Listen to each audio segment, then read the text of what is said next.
Well, hello and welcome to another recording of Two Geeks and a Marketing Podcast. We are back for more news, tech content and wisdom from the world of marketing. Joining me, a man on a mission to keep marketing simple, the author of 𝗬𝗵𝗲 Marketing Plan and the host of the Roger video series. I give you Monsieur Roger Edwards. Oh, thank you so much. And of course, I'm also joined by a man who's also on a mission to demystify digital marketing. He's the host of the Content Marketing Studio video podcast and many other video series. Please welcome all the way from La France, Monsieur Pascal Fintoni. Thank you very much. We're recording this on the day of the Anglo-French Summit or the French-English Summit, depending which side of the channel you're looking at it.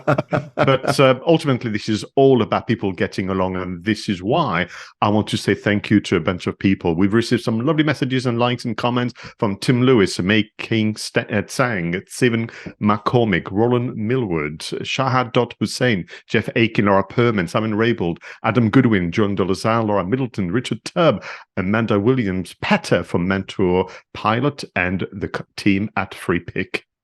Wow, that's a pretty decent list, Pascal. People are listening to the show, so thank you so much for that.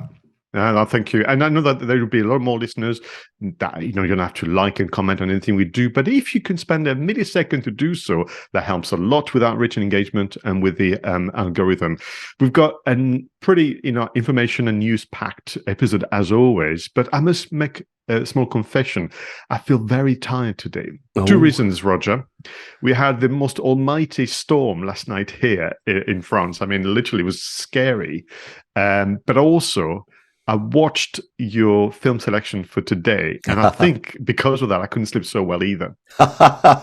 Well, I have to disappoint you then, Pascal, because here in Edinburgh, it's an absolutely glorious day. There isn't a cloud in the sky. We do have a light dusting of snow, probably about a half an inch, if that. The rest of the UK apparently has been absolutely blizzarded out by snowstorms. But here in Edinburgh, we've done really well. And I'm sorry about the film giving you a restless night, but it's a great one to talk about later. Absolutely. So before we get into film marketing, let's move on with our first segment, In the News. Great news! Cadbury is bringing back the worldwide Easter egg hunt for the 3rd year. If you want to hide a virtual Easter egg for a friend or a loved one, simply go to worldwidehide.cadbury.co.uk. Okay, well, the Hong Kong Free Press have been reporting on a new trend. Outdoor live streaming. Broadcasters gather most nights in well-lit city spots, chatting and singing to their online audience, scrolling through live streams. YouTube will be retiring the overlay ad from the 6th of April 2023, a welcome move, as overlay ads are disruptive for viewers and a very small percentage of creators make any money from them anyway. Okay, well, as does Have Your Elf a Merry Christmas, featuring Little Pharaoh's Buddy. The elf character edited into an Asda store was the nation's favorite TV ad of 2022, according to a study from System 1 and ITV. The US House Foreign Affairs Committee voted to give President Joe Biden the power to ban Chinese-owned TikTok. The European Parliament, European Commission and the EU Council have all imposed bans on TikTok on staff devices. Okay, well, Home Depot launched a virtual kids workshop experience in the Roblox virtual space. Gamers go on the scavenger hunt to build their own projects and can redeem store vouchers. Toblerone has been ordered by the Swiss authorities to remove the image of the Matterhorn mountain peak from its packaging after some of the chocolate bar's production is moved outside of Switzerland. And finally, English online bingo site Foxy Bingo opened a mullet-only salon in Newcastle to encourage people to get their fox on. And don't worry, for those unable to make it to the salon, Foxy Bingo also launched a Foxy Mullet Snapchat filter. Oh my goodness. It's fascinating, the way in which people are now using more physical presence, to market something that is online. And conversely, those who have the online presence like Home Depot are moving towards virtual. But I need to ask you for your reaction on Toblerone having to remove the it's a graphic really that most of us would have missed in any case of the Matterhorn mountain, because they are removing some of their production outside of Switzerland. Well, this is really interesting. Funny you should have included this as a news item, because I nearly selected an article about this very topic topic as my content spotlight, because somebody was having a real rant about how it would destroy the brand image of Toblerone, and, you know, the mountain is an integral part of the packaging. But this article actually said, do you know what? They'll replace it with something that looks vaguely similar to the Matterhorn, and the vast majority of people won't even notice the difference. And they use it as that sort of example of how it is sometimes. It's important to have brand values. It's important to have brand guidelines. You know, there's got to be a white line around your logo, and the logo can never be more than X inches or whatever it might be. Yes, it's important to have brand guidelines, but sometimes you can actually take it to the extremes, and, you know, you can become brand police, and yet the customer probably doesn't even notice the difference. So I think that, yes, people within the marketing team will be upset about this, but they'll go away, they'll get somebody to come up with an image of a mountain that looks a little bit Matterhorny, if that's the right way of putting it, and they'll put that on the packaging, and maybe they'll do some focus groups in 6 months' time, and I guarantee that nobody will notice the difference. For me, what is interesting, because I travelled, well, you know, I came to see, didn't I, in Edinburgh, when I travelled recently to host a conference. And of course, I brought back some Toblerone. It seems to be like the thing you have to do if you travel through an airport. And for me, the brand is the lettering. It's the typeface. It's the very specific red, of the Toblerone. I think there's a shadow effect in gold. I must confess, I don't think I've ever paid attention to the mountain bit. So to your point, they could change it to something that symbolizes a mountain. There could be a combination of, of triangles and so on. I think it would be more kind of evidence if they change the typeface and that particular red that they've adopted for the last few years. Yeah. I mean, maybe they could come up with a special marketing campaign where each week or each month they have a different mountain from a different country. Yes, and then you go online and suggest which mountain this is to win, your own weight in Toblerone. Absolutely. I mean, we should be doing marketing for a living, Roger. So I wanted to take you back to this Hong Kong Free Press reporting on a new trend, outdoor live streaming.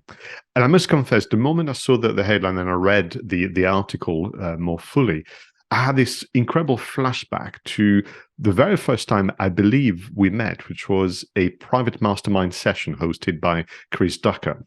And I had the immense privilege and pleasure of closing the session with my kind of sharing a warning message, saying people, be very, very careful. This live streaming stuff is going to become very samey. People are going to be stuck indoors with a flat wall behind them and so on, which is very much the case today. For the purpose of recording Two Geeks and Martin podcast. I said, but mix it up. Remember about filmmaking, about the different kind of rules, the 3 L's of location, light, and length. And I'm wondering whether this is simply a return to what live streaming should be about, which is to mix it up, indoor and outdoor location. And yourself, having now produced over 100 Rog Vlog episodes, it's a reminder to be very careful not to just settle on something that maybe we were driven to do because of the pandemic.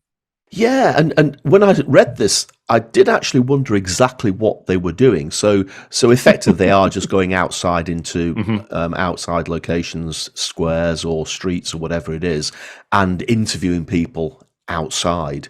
I when I did first read it, I thought, are they actually going out and watching stuff outside? Are they all going and congregating in an area and watching a live stream on a big screen? Is that also happening, or what? No, I think literally the people are saying, I'm sick of being stuck in my flat, and we know obviously the condition, the chance people have gone through after the pandemic. So I'm just going to do my live stream outside in the fresh air, and then 1, 2, 20, 30, and suddenly parts of particular cities, in this case was Hong Kong and part of China, have become a live streaming spot, and the cities are providing them with power. You've got brands who are sponsoring the sessions with the kit, and so pretty much what you would expect. But it's this idea of being out and sharing the location as part of the message as much as, whatever knowledge you want to impart. And a lot of it is chatting to people who perhaps have a desire to be more out and about. And I just thought it was fascinating because that would have been probably how live streaming started. Remember, people used to go around conferences, exhibitions. They would go be outside a building. I love at the moment what's happening, particularly on shorts and reels, people sharing history. Yeah. So they find a location, Edinburgh, like you've done, or London, or Bordeaux, or Paris, and did you know type of message, and it lasts for 90 seconds, and it's so compelling to this kind of show and tell. And I think for me, it's that reminder that you should look at an attempt to vary your production formats. Certainly. So episode 97 of Two Geeks and a Marketing Podcast will be live streamed from some square in the south of France. And I'm going to go and book my plane ticket right now. Okay, let's do that. So the final one, I want to combine the Cadbury virtual egg hunt and I suppose the Home Depot virtual kind of DIY project or house build on Roblox, which has almost taken over from the other platform. So, quick story. This was launched during the pandemic. We're back to that again. It's fascinating, even all as time has passed, there's still that. And the idea being that people can go visiting friends and family to bring the eggs or maybe to go into the garden. So they invented that. But that kind of backfired on me because I thought it was a very clever idea. So I went on the website. They partner up with Google Maps. You choose a location. I chose a park in Bordeaux where my sister lives, and say, take my two nephews on this virtual Easter egg hunt. They thought that they were going to find real eggs. So when they got to the spot in the park where there was nothing, but essentially you hold your phone and you can see a kind of AR/VR version of your egg, they burst into tears. So then my sister rings me and says, you spoiled the day. So ever since that, I've been trying to make amends. So now what you can do is go online, hide the egg, but they also get a voucher to go and get a proper egg. Well, this is good stuff. I mean, again, maybe it's the same as the Hong Kong thing. It's about getting people out there again. Even though the pandemic's over now, we do know that a lot of people are still working from home, and that's fine. That's absolutely fine. But I do have conversations with people who are still a little bit reticent about going out, especially into crowded places, because it's been hammered into them over the last couple of years, during the pandemic, that it's not a good thing to go and be in big places with lots of people. We're human beings. We crave companionship and we crave being in crowds and communities. So I think it's good that a lot of these campaigns are now getting us back out there. Super. Before we move on to our next segment, the content spotlight, I've got a quick question for you. Have you ever had a mullet? A mullet? Oh, in the past, I used to have lots of hair. You wouldn't think that looking at me now, but yeah, when I was a student, I used to have long hair down to my shoulder because I was into heavy metal and rock music and all of that sort of thing. And I've even got some PR shots from my early days in big corporate where I have a fairly pretty useful sort of quiff standing up on top. And the most embarrassing thing, Pascal, is that some of the new UK financial services publications, particularly Money Marketing Financial Advisors, still use some of these photographs, which are nearly 25 years old now. And every time they use, I say, for goodness sake, stop using that photograph. It may as well be a different person. That person's got hair. That person's got a mullet. It's not me. I'm bald. Oh, excellent. We've been sharing a lot of news about ourselves, that's kind of interesting. So for you viewers and listeners, share your marketing news if you'd like to get a reaction from Roger and myself. And if you, like Roger, have pictures of yourself with a mullet, would like to have a copy too. Let's move on to the content spotlights. Now, in this part of the show, Roger and I surprise each other with a discovery from the interweb, an article, a podcast, a video, something that can help us reflect what it means to be a marketer in today's economy. So, Roger, what have you got for us this week? I'm going into Marketing Week, and for the first time in 2023, and actually for the first time in quite a while, I'm going to talk about an article by Mark Ritson. Yes. Of course. Now, interestingly enough, there were two articles that Mark has written recently, and the other one was the one about 𝗬𝗏𝗏. So I'm glad I didn't choose the 𝗬𝗏𝗏 one, because we just talked about that in news. But this is really fascinating, this article, and it highlights a problem, Pascal, which all of us marketers fall into. You fall into it, I fall into it. It's one of those things that we can't help. And it's an article like this that sort of makes us remember that we've got to avoid falling into this trap. So as I explain this, hopefully people will sit there listening or watching and think, oh, actually, do you know what? I do this, and I've got to stop myself from doing this. So the title of the article is "Don't Listen to the Industry Sages, They're Not Your Ad's Target." And the byline is, advertising professionals' view of what makes a good ad is not only biased, it's usually wrong. Now, he uses this example of a new ad campaign, which actually came out in October 2022. It's an ad campaign for the tourist industry in Australia. The subtext is that actually Mark Ritson lives in, I think he lives in Tasmania, actually, in the southern part of Australia. Even though he writes for Marketing Week in the UK, he's actually based in Australia. Now, this is an ad campaign that broke in October 2022 for the Australian tourism industry, and it uses a cartoon animated kangaroo, and the strapline is "Come and say good day." Now, this ad has been pilloried by agencies across Australia and marketers across Australia. They're saying it's cliched, it doesn't do its job, it's stereotypical, and it's, the cartoon kangaroo and the cartoon unicorn is just pathetic and childish.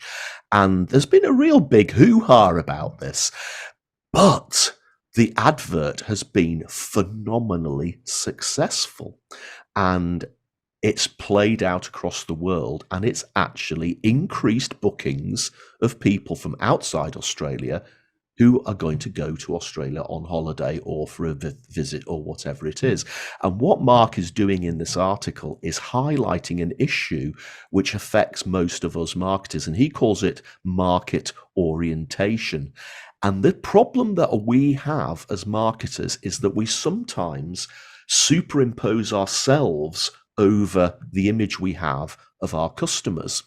So to put it very simply, if I like red cars, and I would buy a red car, I might unconsciously consider that all of my potential customers, if I was marketing a car garage or something like that, would like red cars. And I might be biased towards pushing red cars. But of course, everybody is different. People like red cars, green cars, black cars, white cars, grey cars, silver cars, whatever colour cars they might be. And it's my bias that might affect the marketing that I'm actually putting together. And he uses this example perfectly, because those agencies and all of those people in Australia who hate this advert are not the target market for the ad. It doesn't matter whether they like the ad or not. It's the people outside of Australia who the tourism industry wants to get to go to Australia. So they've actually done their work absolutely properly. They've researched with people living in the UK, people living in the United States, people living in Europe, wherever it is, and they've tested, and from what I can gather from this article, they've tested these ads to death. They've really, really done a lot of research. And that's why these ads have absolutely hit home, because they've resonated with the target audience and they've been effective. And what Mark's saying is in his article, you've got to remember that you, the marketer, are not the customer. So I am actually just going to read a couple of paragraphs out here. And he says, remember marketing orientation, the prime directive of our discipline, that we are not the customer, but rather we are the prime agent for the product. And as a result, everything we think about our product or service isn't just potentially wrong, it's probably massively biased, because we aren't the customer, we are none of the target segments, we are the person selling the thing. And that means we cannot see what that thing looks like to those encountering it as a customer. You can't, as the ancient slice of marketing wisdom puts it, see the label from inside the bottle.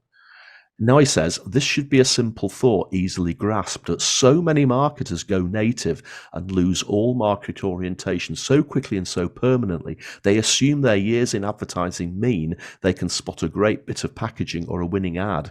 But actually, because you're not the customer, you actually lose out on this completely. And he then goes into quite an interesting rant with some quite flowery language, which I can't read out on a family show, but he then goes out to say this is possibly one of the reasons why a lot of adverts that win awards because they are creative, naturally, but those awards are being judged by other advertising agencies who are not the customers. So they will award awards to adverts which are creative, but actually those adverts often turn out to be ineffective because they haven't actually targeted and spoken the right language to the right customers. So if you actually look at marketing effectiveness awards and marketing creative awards, you often get this clash because the ads that win the creative awards are often not the most effective. And that's it, Pascal, actually. It's a really good article, and as always, it's very funny, and it's got a lot of bad language in it, as you would expect from Mark Ritson. But I do think it's that thing that we all do as marketers, and I pick myself up on this frequently, is I'll start thinking, well, I wouldn't buy that, or I wouldn't want it to be like that. And I have to slap myself and say, no, you're not the customer. You've got to ask the customer what they want, because otherwise you'll become a victim of this marketing orientation yourself. That is such a fine selection. As I was listening to you, I was reminded of the early days of website design. I was having cold sweats when I had memories of my boss saying, I don't like it, because they wanted to create a website that they like. So, well, with respect, your views on that is almost irrelevant. We find that customers prefer this color, this layout, and so on. But it took years and years to extract ourselves from that. And by extension, from advertising to website, then you have also the blogging or the kind of authored article where they were so anxious to show how much they knew for fear of being looked, down upon by their peers, that the customers were left behind. And I think that's one of the hardest things, isn't it, in marketing? I love this expression. You cannot see the label from within the bottle. There's another one in French, talking about the translate very clumsily, which is, never ask a watchmaker to sell you a watch, because there's also that disconnect between, you're far too knowledgeable. You want, of course, expand and extend your own knowledge and be challenged. And of course, the advert that you chose as the example is so simple and in a way, embarrassing for the professionals. They can't bring themselves to accept that this is actually what their job is. And this is the hardest thing, to look at the vast knowledge you have about a subject matter, but find the one simple message and share that simple message, which in itself doesn't allow you to demonstrate to the world how much you know. Yeah, but of exactly. course, as we said on the show before, the job is to show how much you care. And there's a vast difference, isn't it? Yeah, and you can see this happening all over. I mean, the metaverse is a great example of this, isn't it? You've got Zuckerberg getting absolutely obsessed with getting everybody to wear these virtual goggles so that they can have meetings with cartoon versions of themselves.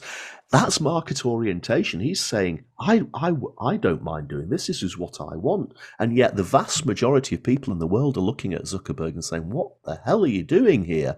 And of course, I think Facebook are sort of moving off from that now, haven't they? They've realised what a complete and utter disaster that was going to be, and they've quietly closed it down. That's market orientation. That's exactly the example, similar to the Australian advert that Mark Ritson is talking about here in this article. And now my selection, we've done this again, has a link with yours, even though, we don't share notes and we don't really talk to each other before it's time to record. So it's an article written by Raja Saggi, who's a senior director of product marketing for Google in the UK. And it's for, their kind of thought leadership platform, Think with Google. And we've had a few articles and reports mentioned on the show before. Now, the article is as follows: The Power of Introverts in Marketing. And like yours, short article, but by gum, is going to make you think. And I think it's a warning call. It's a kind of reminder about how a marketing team needs to be led. So I think for me, the audience is twofold. The introverts who think that being in marketing means you have to be loud and brash, sadly. And the leaders of those teams who believe that those who do marketing are those who are loud and brash and come up with advertising concept within milliseconds. And I think what Saggi is warning people is almost this idea of, if you're not careful, you're going to end up with a marketing division that is reactive, that doesn't take time to analyze information, doesn't take time to understand an audience, and therefore makes poor decision at the end of it. Now, I will say that's not my experience of marketing, but I can see evidence that the impact of social media in particular, where everything has to be short, has to be sharp, has to grab attention, and has to be a bit clickbaity and so on. If you do that for months, years on end, you may lose your way. So I think it's a really good article to read for anyone working in marketing, particularly if you're a team leader. 3 sections, I would expect: introduction, it tells a bit more about his personal story, the time of the introvert is now, and harnessing the power of the introvert. It's all to do with this idea of almost reclaiming the very diverse function that belongs to the label of marketing. You and I've discussed this time and time again on the show, but I'm still to this day very, very offended by someone I was interviewed on the webinar from a sales background who said marketing, the pretty pictures department. And this was like not that long ago. And I'm thinking, oh my goodness, this is just horrendous. But then you've got to stop for a moment and say, well, what has the industry done to sometimes be misunderstood to that degree and be labeled as the pretty picture department? Well, actually, a lot. So what the article is suggesting is that there's a return to becoming a more analytical profession as opposed to a gut feeling profession, which I think is very, very interesting, be the case in some sectors. And of course, you will say, if you have a diverse team and you include introverts, what you'll find is that in general, although nobody is 100% one way, it's a spectrum, isn't it?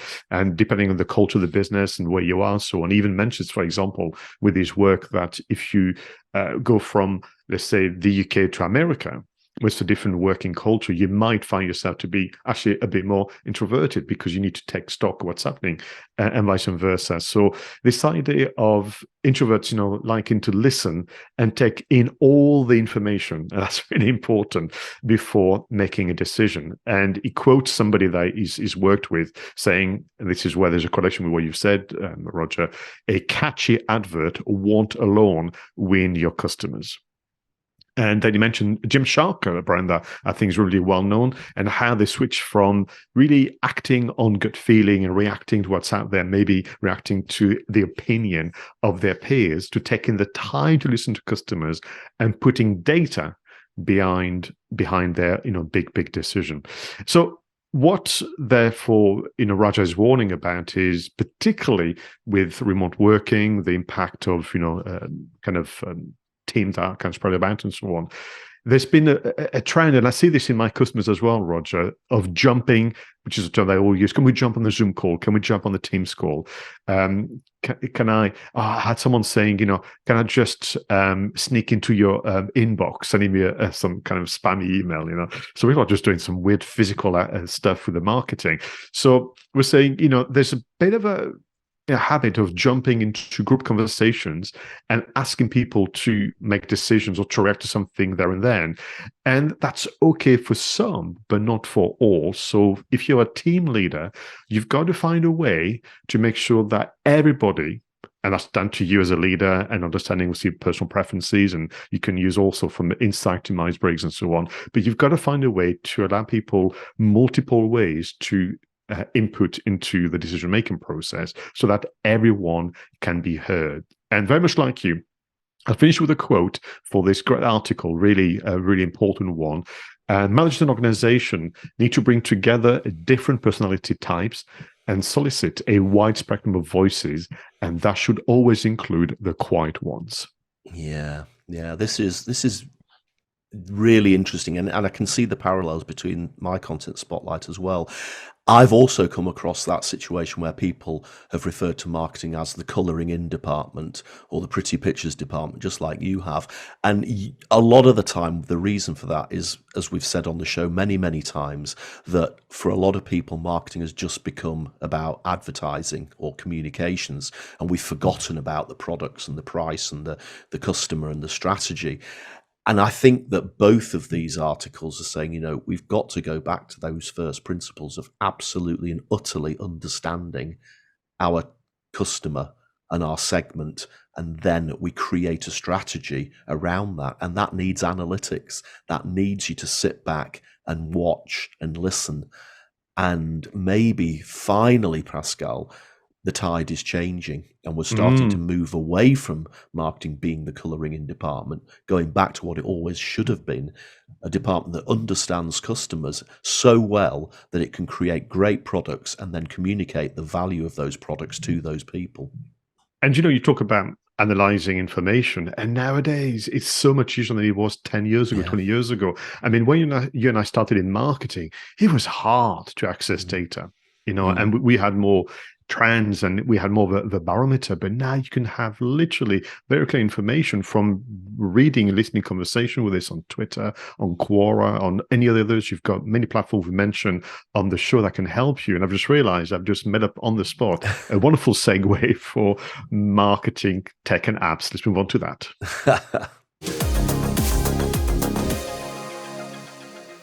So, Roger, what have you found that can make life easier as a marketer and content creator? Okay, this week it's all about video editing, and you've been kind enough to mention Rogvlog a few times in the show. And recently I've started using a couple of bits of software which have absolutely blown me away in terms of speeding up my editing process, but also just giving me the ability to add a little bit of polish to the videos I put together. Now, I love editing to the beat of music.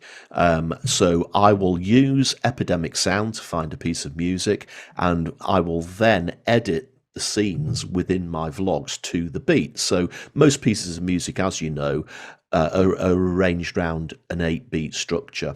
And what I tend to do is each clip will either be edited to 8 beats or 4 beats.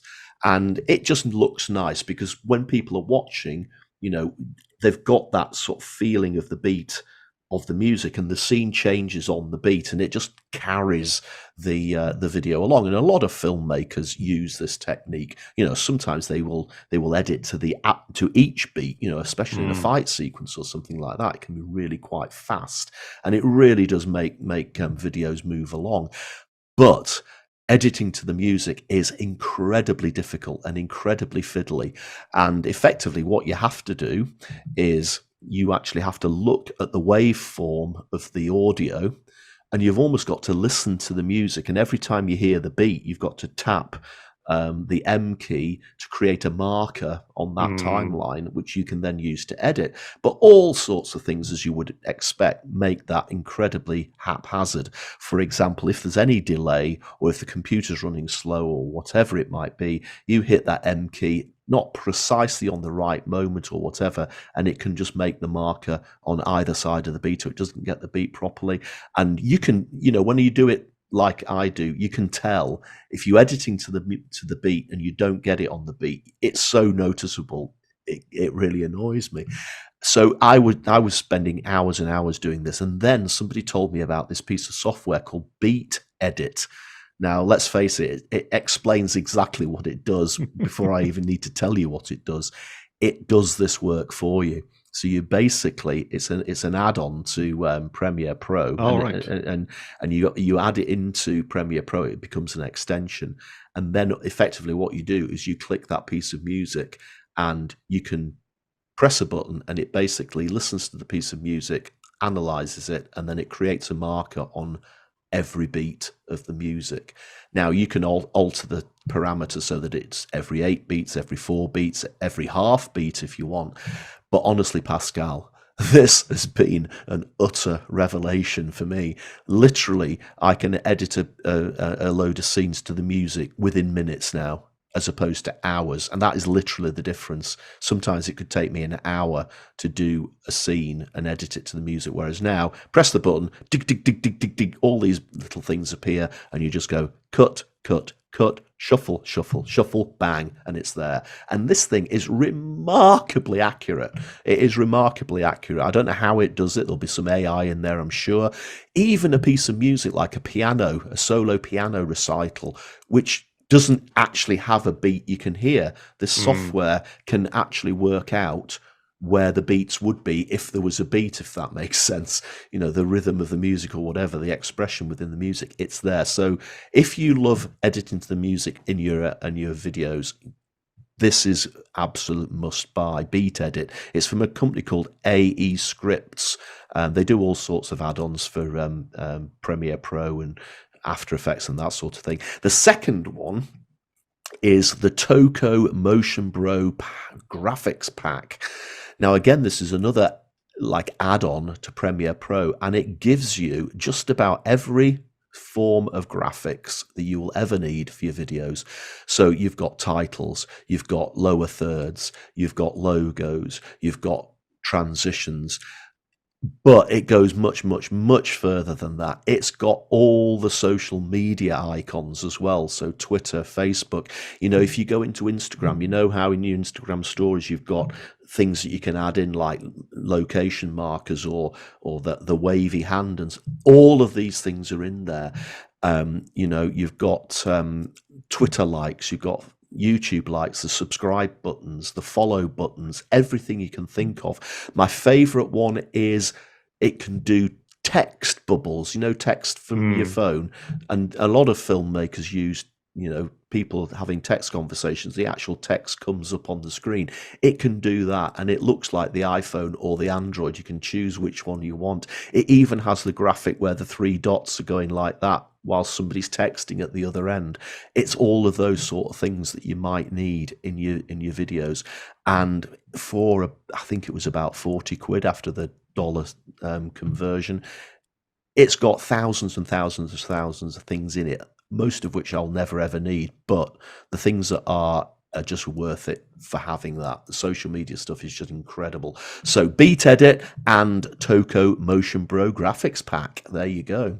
Thank you very much. I must confess, I did cheat this morning and went on the 𝗏𝗀𝗀 Motion Bro website because I was so intrigued. And the library is just gigantic. Oh, it's incredible. So well done. I've definitely be safeguarding this one. So we're going to move on from video production to audio production. This is my theme for today. So only yesterday, so hot off the press, the team at Captivate.fm released yet new features. They had a kind of a live tour hosted by the one and only Mark Asquith. I mean, this guy is so charming. I just don't know how he does it. And it all labeled on the Podcasting 2.0 as a label. And it was really quite an interesting presentation because it was all prefaced by Mark's kind of addressed State of the Nation when he came to podcasting. And what I didn't appreciate is that over time, you know, very, very discreetly, almost, you know, something that you could say was done, you know, kind of underhand. Podcasting has become more and more difficult to not produce but publish and reach an audience, because there are some brands who are creating walls, you know, and brands that will be known to regular podcasters. But the challenge is that, which is that, you know, the idea of podcasting, which was started in the early 2000s, was to be very open, you know, essentially almost playing back in terms of what the internet is all about, you know, free access to information and knowledge to the betterment of society and humanity. And what Mark was explaining is that there's been a strange movement by brands who don't necessarily understand podcasting and podcast creation fully, and they almost wanted to take it back to a radio style environment where you had to be a member, you had to pay, you had to do this and so on, as opposed to making the audio content free. So actually, and I think, you know, I felt so proud for the team at Captivate.fm that we're part of a consortium of international podcasting organization to free up podcast again and creating almost like its own movement, which may well be ignored by some of the brands that want to create walls and keep it to themselves as if it's their own proprietary kind of information. So it's all to do with the RSS feeds, and don't worry about the technical stuff. It's all this idea of allowing those who are in the business of publishing podcasts freely to understand more about your podcast shows and episodes. So more tagging, more kind of elements such as the location, the duration, the authors, the themes, and so on. So what essentially been working on is a brand new way for podcast audio content to be understood by platforms and publishers, so that you can find your audience better, or the audience can find you much easier. But I just thought it was fascinating. It's not something that I understood, that podcast episodes were getting harder to be found by an audience because of brands, and usually because there's money involved, trying to use it more as a radio style endeavor as opposed to freely as blogs would be, if you see what I mean. The other thing that they announced was on Captivate.fm, you can have a podcast network. So kind of you can group shows together, and you can have now a podcast network feed that you can put on your own website and so on. So if you have more than one show, that could be important. They've made it even easier to put some pre-roll and post-roll adverts. So at the start and at the end of an episode, you can put some new adverts easier. Interestingly, they've also created their own QR code creator to allow you to point people towards your landing page on Captivate. So if you're doing a presentation, if maybe you send a document, you share a PDF, at the end you can put a QR code. And I think that's nice, because I would allow the tracking within the Captivate.fm analytics board. And there's plenty more, including episode planning features and so on. But it's just wonderful to be able to give a UK company a shout out in a domain, in a milieu that is often dominated by our US friends and so on. So that would be the publications. What about production? Now, very often you and I have recommended people start with simple audio editing software such as Audacity and so on, but there is also one that is even easier and simpler than Audacity. To get you started, you will outgrow the platform called 𝗏𝗲𝗵𝗲. It's completely free, and literally what you do is you upload your sound files, which you have recorded in different ways. You can record sound files using the platform. You kind of, link them together as you would with some kind of Lego bricks. You can do some very simple cleanup of the audio, although I would recommend Roger's selection from a few weeks ago of the Adobe Audio Enhance. I think that would just make life so much easier. But to do a quick montage of maybe a bit of music at the beginning, then your monologue or your interview, then a bit of music at the end, or something you pre-recorded, I think 𝗏𝗲𝗵𝗲 would be a lovely way to begin. And then you can upload all that on Captivate.fm after, of course, you've used Roger's, as I mentioned, Adobe Audio Enhance. So it's twofold. You've got professionals like Captivate.fm, many others who are making it, working very hard to protect the integrity. And I suppose the core values what podcasting is all about, to be an independent content creator and not having big brands getting in the way of that. And you've got developers like 𝗏𝗲𝗵𝗲 and more that keep making it easier and every week and every month for you to be recording that audio as well. Fantastic. Yeah, I watched Mark's video yesterday as well, and quite a lot of the stuff that he was talking about people wanting to push podcasting into the background and make it, hidden or paid for. I wasn't even aware of that. So yeah, plus some fabulous new features, as you've said. No, absolutely. As we've said before, none of this would be possible without the hard work and vision of pioneers from the recent and distant past. Let's move on to This Week in History. In 1882, the 𝗧𝗵𝗵𝗄𝗏, invented by Edward Muybridge to exhibit photographs of moving animals, is shown at the Royal Institution in front of a sell-out audience, which included members of the royal family, including the future King Edward VII. While in 1972, The Godfather, based on the book by Mario Puzo, directed by Francis Ford Coppola and starring Marlon Brando and Al Pacino, premieres at New York City. A year later, would win the Academy Award for Best Picture. In 1981, the Sinclair ZX81, the successor to the ZX80, is launched in England. Designed to be a low-cost introduction to home computing, the ZX81 was the first personal computer to be later sold in the United States for under $150. And in 2002, Resident Evil, the action horror film series based on the Japanese video game franchise by Capcom, premieres at the Grauman's Challenge Theatre in Hollywood and opens in over 2,500 theatres a few days later. Wow. Resident Evil. Great game. Yeah, and great movie franchise. But am I right in remembering, because we did a Sinclair special some months ago, you own the Sinclair ZX81. Yes, that's right. Now, I remember the ZX80 being launched, and that was remarkably cheap. It was only about £100. But I remember at the time, and we're in the 80s. I was still at school. The only computer I had access to was something called a Research Machines 380Z, which was a gigantic, bulky thing that one of the science teachers had, and you had to load BASIC into it using a cassette tape. And then suddenly this ZX80 thing comes out for £100 that you literally just plugged into your TV, and it actually looked like a calculator. It was just a big calculator. It didn't have a proper keyboard. It just had a touchpads with keys printed on top of them. Now, the big problem, I say it was a problem, the issue I had with the ZX80 was it didn't really have any graphics in it. Whereas the Research Machines 380Z that I used to play on at school and we used to get to take home once in a while actually had graphics that you could make little Space Invader games, and you could plot graphics to appear. The reason I got so excited about the ZX81 when it came out was it did have graphics capabilities. It wasn't as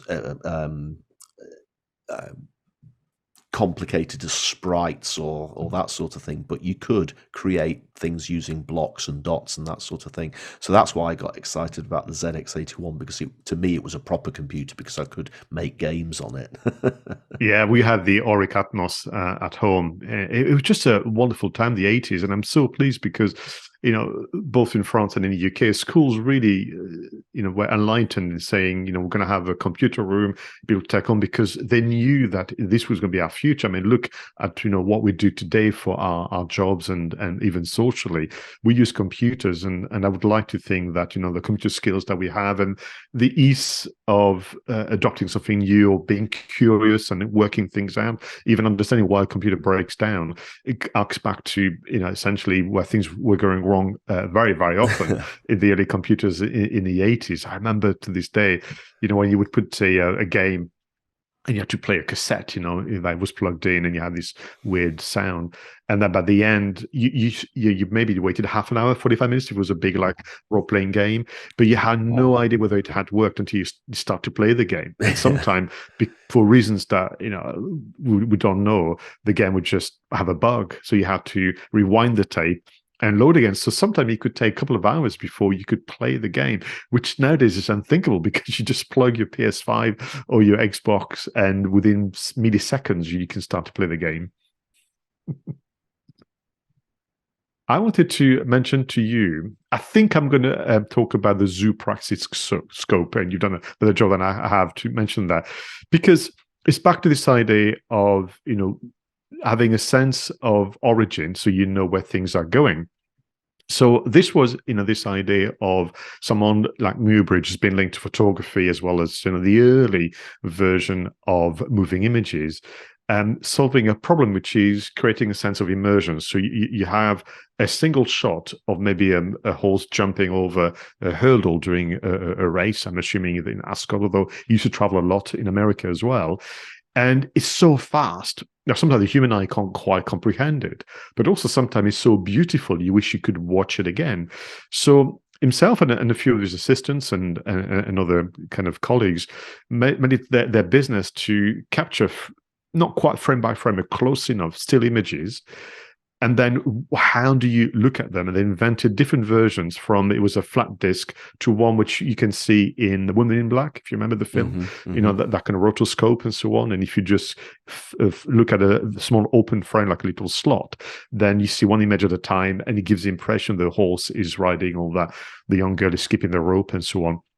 And what I'm saying is that this contribution that is sometimes actually assigned to others, because there's a very, very famous one with the horse riding and the athletes jumping over obstacles and playing tennis. What I'm trying to suggest is now you can go to the IMAX and watch a 3D movie and be immersed, but you can trace the history back to why we enjoy immersion so much with sound and music to essentially what would be a very crude contraption, still images stuck on the side of a circular kind of rim, and make it rotate, and then you let go and abandon yourself into the visual stimuli. I just think it's important that people have this sense of history so that we can make sense of the metaverse. We can make sense of why, as you read it, Home Depot would want to have Roblox as part of the Pounders and so on. So I think it's a great contribution.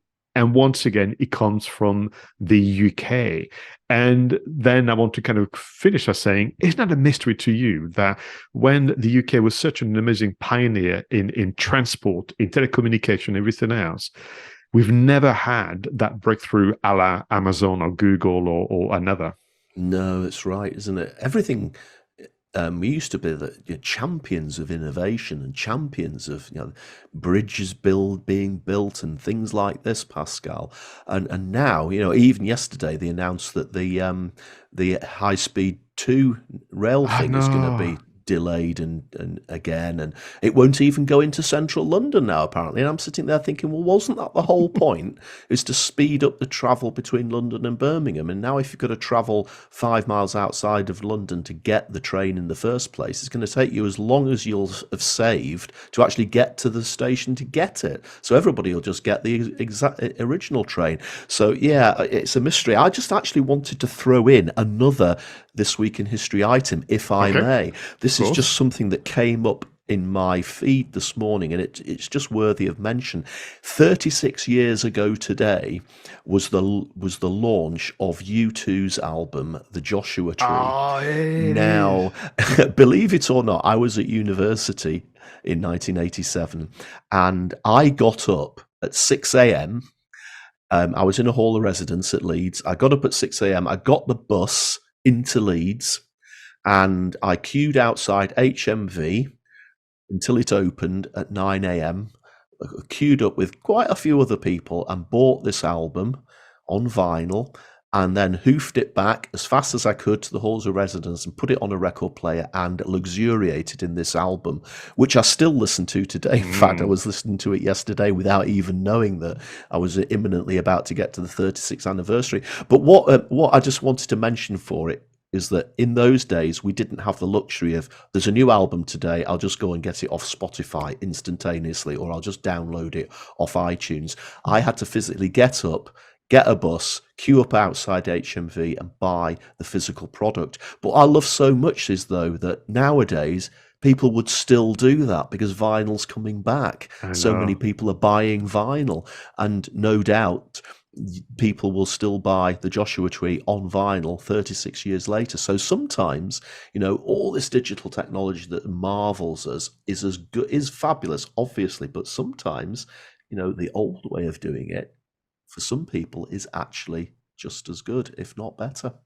It's all about the experience. I'm just going to make a quick note. We must, at some stage, include Resident Evil in film marketing, because it's the movie, a bit like Blade in '98, that almost opened the door to the Marvel franchise as it is. I think this movie opened the door to the video game to feature film transition, and almost make it a legitimate effort, as opposed to something that would be kind of derided and ridiculed by critics that allegedly know lots about movies. But let's get back into the present with our creators' shout-outs. Okay, Roger, so whose work would you like to celebrate today? Okay, I'm going to give a shout out for Mei King Sang again. I think you mentioned Mei King earlier on. Now, Mei King has had a shout out on Two Geeks and a Marketing podcast before. She is the original, and I always credit with that. She is the original FOMO creator, fear of missing out.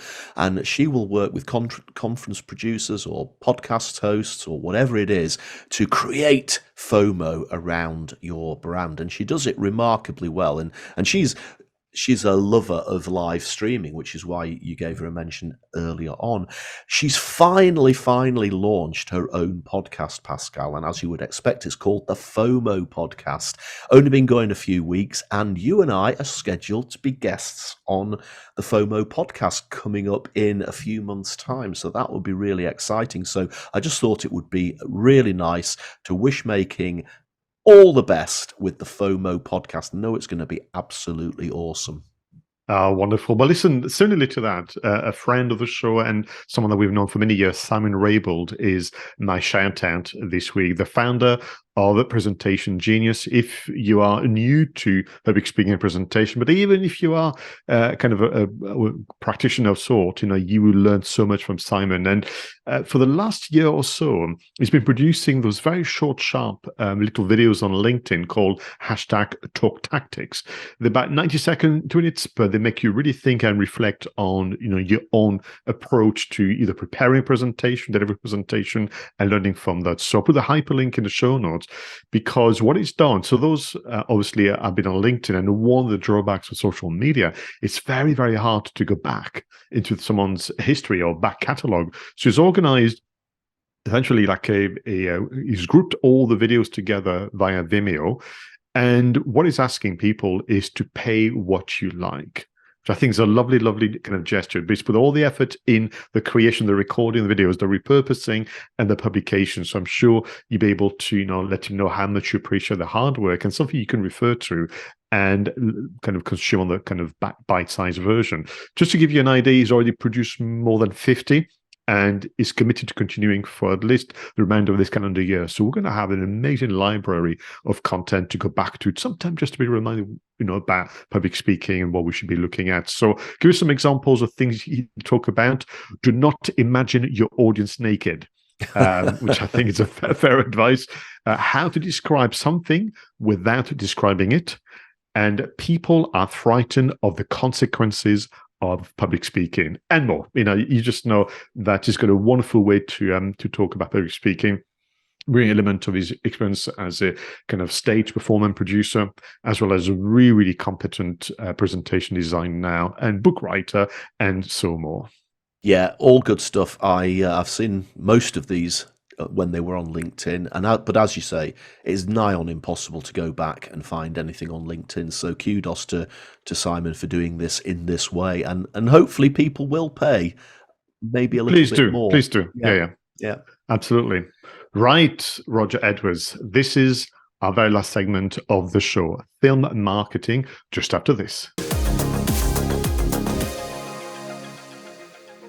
Okay, so Roger, your selection is The Menu, released in 2022. Let's watch a trailer together.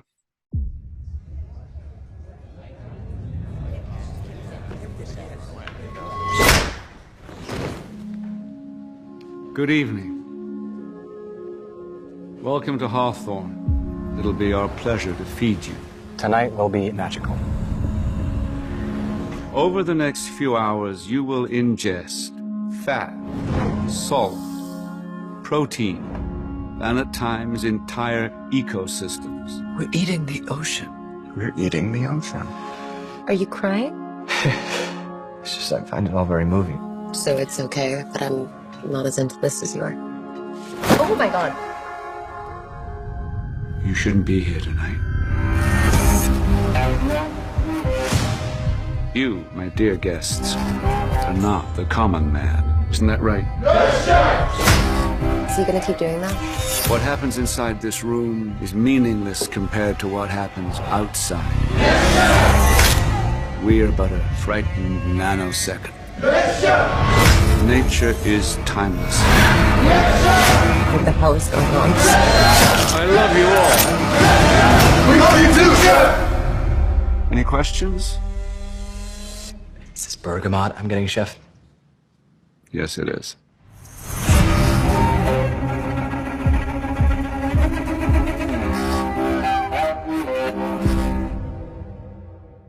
Well, Pascal, would you eat in that restaurant? No. And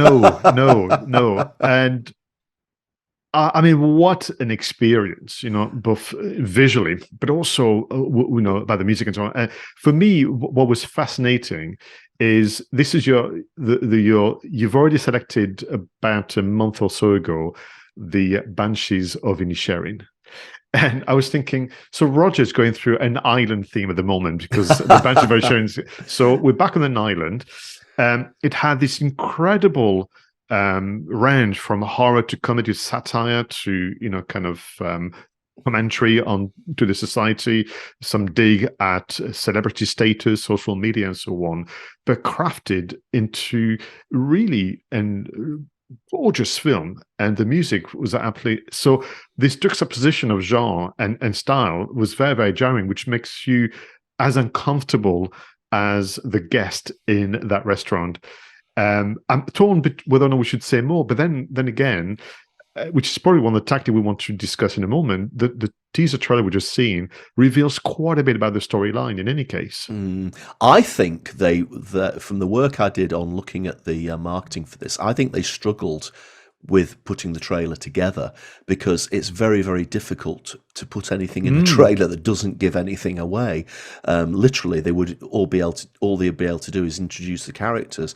And if you actually look at the teaser trailer that we watched and then the full trailer, I think the full trailer is only about 40 seconds longer than the teaser trailer, which proves to me that they couldn't actually add much more in to what they'd already teased. Otherwise, they'd have totally blown it. I mean, I think they do actually give quite a bit away, and it's pretty obvious from watching the teaser trailer what actually happens and what the twist is. But the main trailer doesn't really give much more than that away. It's just maybe slightly longer clips from each of the scenes in the teaser. So I do think they struggled with this one because they didn't want to blow the plot too much. But as you say, it takes place on an island. It takes place at a very high-end 3 Michelin star restaurant called Hawthorne, and the head chef at Hawthorne is played by a really quite sinister Ralph Fiennes, and we've got 2 youngsters played by Anya Taylor-Joy and Nicholas Hoult who go to the restaurant, and obviously things happen. One of the things that I do love about this is that I'm a massive fan of MasterChef, particularly a massive fan of the Australian version of MasterChef. And, you do get those sometimes quite pretentious Michelin star chefs appearing on MasterChef. And, it almost becomes a bit of a joke, when they add these tiny little flowers onto their perfectly crafted one little piece of meat or whatever. It's funny using tweezers like tweezers, like and you think, oh, for goodness sake! And this film very successfully sort of sends all of that up, doesn't it? And sort of highlights what an absolute joke it can be. And there's a lovely twist at the end involving a burger, which we probably shouldn't talk about because that might ruin the entire film. But yeah, we really enjoyed it. We thought it was it's a sort of subgenre of films that are going on at the moment, isn't it? Where you've got a group of rich, possibly quite entitled people being brought together in a location and getting their comeuppance. The second Knives Out film, The Glass Onion, is another example of that sort of genre where people are being brought together and then something nasty happens to them. But I think for me, it was that sending up of the restaurant culture. And in fact, I managed to find, and this was a comment that a chef had left on the YouTube comments section underneath the teaser trailer. And this chef said, "This is amazing. I'm a 30-year chef, and to be perfectly honest, not going to say many kitchens and industrial people wouldn't smile and nod at many points through this film.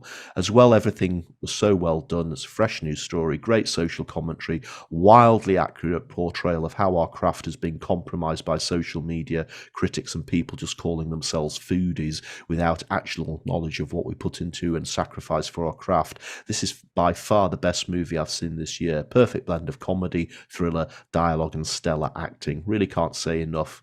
I'll leave it with the trailer doesn't do the movie justice, and you think you know what this movie will be until you don't. And I guess that sort of sums up as well what we said before, is that the trailer struggles because it can't really give away too much, otherwise it really would ruin the film for people. Yeah, and I think, you know, for me, the story of the making of the film is almost just as fascinating. So I read, because I mean, we will focus just on the marketing effort of the producers themselves, but of course, the media and the fans, and vloggers and bloggers have reviewed the film, and in fact sometimes fell into the trap of trying to see, for example, whether there's some messages and symbols in the different dishes. I said, no, you're falling for the trap of being pretentious about what the movie is trying to criticize. So wonderful. But one of the writers, 𝗏𝗏𝗃, essentially shares that it was an experience when he was on his honeymoon in Norway, if memory serves, where he was taken on this bizarre kind of evening where they had to go on the boat and an island to a restaurant and so on. He was saying it was so unnerving to be taken to somewhere where you didn't have a lot of control, you know, and be served food and so on, that it was difficult to enjoy the food because the sense of what happens next, you know. And the film plays that sense of dread particularly well with the different people. So I think there's about 12 individuals invited representing different facets of the foodies. Can I just say, by the way, the moment I heard the term foodie, I just thought it was stupid and makes no sense. I mean, it's like where everybody eats food, you know, and to put a vowel Y at the end makes you a foodie. It's just bizarre. and of course you will understand that I come from a culture, France, where we enjoy food without much pretension, but they are pretentious chefs, of course, and dining kind of establishments. But in general, we enjoy the flavor and the company, as I know you do too. So for me, the idea being that, so he was born out of a real life experience. He wanted to then go further and explore further. But they went as far as talking to real chefs, you know, and in fact, it was a French chef that helped with the creation of the different dishes. Because, you know, back to the cinematography, it looks stunning when it's presented, even though I wouldn't want to be in that place whatsoever. And they even use, as a second unit director, someone that was already familiar with filming food documentary and going to the kitchens and so on, because on occasion it looks like some of the shows that you enjoy watching, that extreme close-up to what they eat in the plates and so on, and it looks exquisite, but it's also pretentious. And listening as you go around the tables from the food critics who's trying to find the most bizarre adjective to label what they see, all the way to those rich people who basically couldn't care less and have an incredible sense of entitlement, where they go as far as lying about being someone's birthday to get a free cake out of the restaurant. You've got all the bad behavior that, you know, where you read at a moment ago, that chef is talking about being there. It's just really, really well thought out and well crafted. Yeah, so the marketing, Pascal, probably not the best marketing campaign, and I do think they've missed a few tricks here, and I'll come back to that as to what they may have done. But I do like the posters for the film, so we'll start with those. The posters, I guess, as you said, there was 12 different characters of people at this restaurant, so it probably would have lent itself to a series of character-driven posters that we've seen from films before, like Death on the Nile, etc., and Lord of the Rings. What they've done here is they've mainly focused on Anya Taylor-Joy's character and Ralph Fiennes' character, so they each get their own individual character poster. The menu, that's the name of the film, obviously. The quite nice and simple strapline is painstakingly prepared, brilliant execution. There's quite a lot of subtext in that little strapline there. I do like that. Then there's the poster which focuses on Ralph Fiennes, and of course he's resplendent in his chef whites. I was getting real 𝗬𝗵𝗲 vibes from this yes. This particular poster, which is quite interesting, given that Ralph Fiennes also plays M in the James Bond films. And then the third poster is more of an ensemble, where it actually has Anya Taylor-Joy, Nicholas Hoult, and Ralph Fiennes in the foreground, but the other 12 dinner guests, I guess, in the background. So interesting and very simple posters, but very colourful and very striking. I thought think the really sharpness, good. the photography is what jumped at me. And it seems to be something we've seen more and more now. Potentially that could be the calling card for such like pictures, sorry. Like you, I was thinking, we're going to have the character posters of all the different guests, and we don't get it. And at first you could be forgiven to think it was a miss from the marketing team, or it was a bit lazy. But actually, once you watch the film, you get it. And I like this complicity with the audience where, ultimately only the character of Margot and the chef break the fourth wall and look into the lens.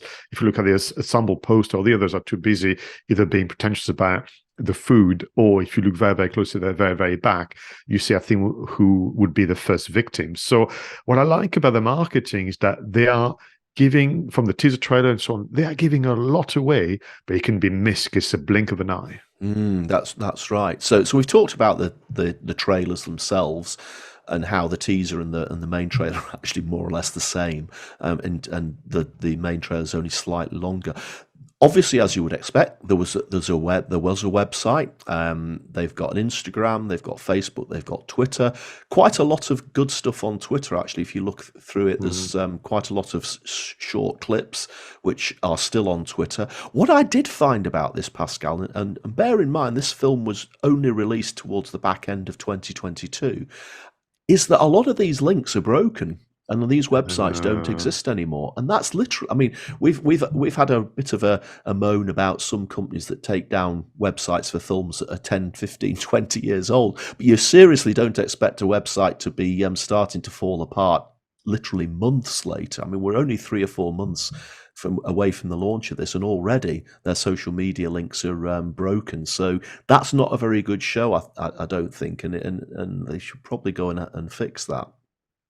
I would say it before, give us the job, people. Yeah. Roger and I will look after your website happily, but I think you're right. It's awfully brief. And I will say as well, and listen, we're not part of the meeting. We're not at the strategy. We didn't look at the data, from the audience profiling. But what I find as well is you've got the campaign leading up to the theatre release.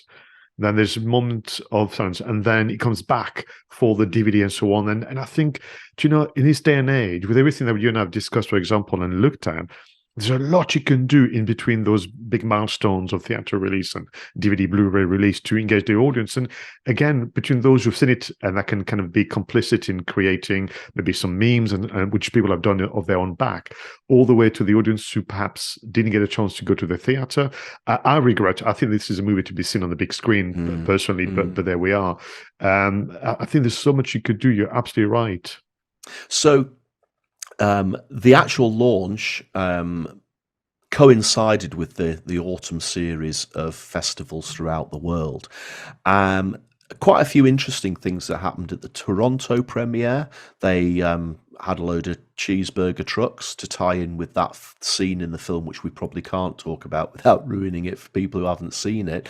And the renowned chef Dominic Crenn, the owner of 3 Michelin star restaurant Atelier Crenn in San Francisco, he was the food advisor on the production, as you said, and he did publicity to support the film. And in the UK, they teamed up with Waitrose and ran promotions in the Waitrose magazine. Now, I'm surprised, actually, that they didn't do more tie-ins with other food brands. Or other food brands didn't want to do tie-ins with this, or maybe they didn't want to because of the subject matter of the film. But it just seemed to me that not only Waitrose but other food brands could have got in on the act here and promoted themselves and the film at the same time. It's fascinating because, I mean, on one hand, this is a movie that is an attack on how silly everything has become. I mean, it's on the behavior of the guests. You laugh out loud.